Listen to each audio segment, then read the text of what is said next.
тэр хуурамч шатхууны асуудал яриад байгаа юм.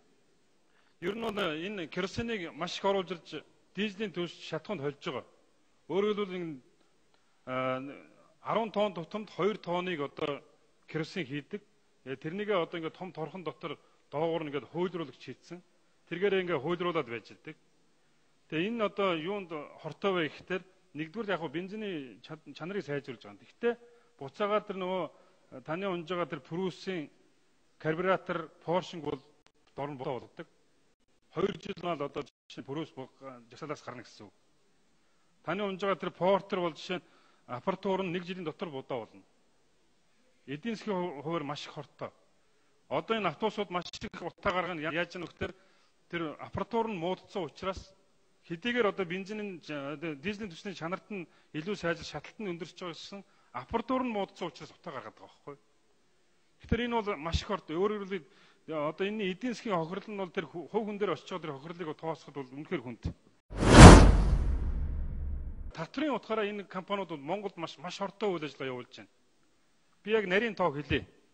Trafigura гэж компани, IC гэж компаниар дамжуулаад энэ жил 2018 оны 9 сарын байдлаар 68700 тонн керосин оруулж ирсэн байна.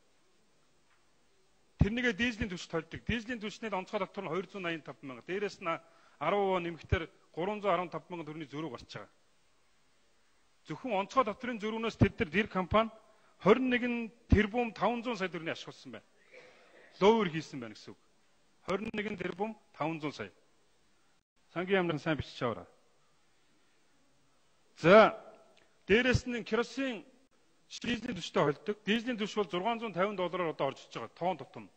Гэтэл энэ керосин $520 орж иж байгаа. Үнийн зөрүү $130. Энэний зөрүү жишээ нь одоо төгрөгөөр бодоход 332 мянга.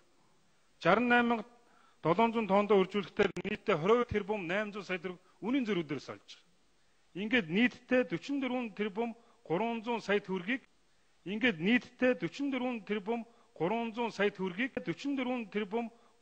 сая төгрөгийг зөвхөн энэ компани Монголын одоо энэ аж ахуйн одоо энэ бензин түвш борлуулсныхаа одоо ловроор олж байна.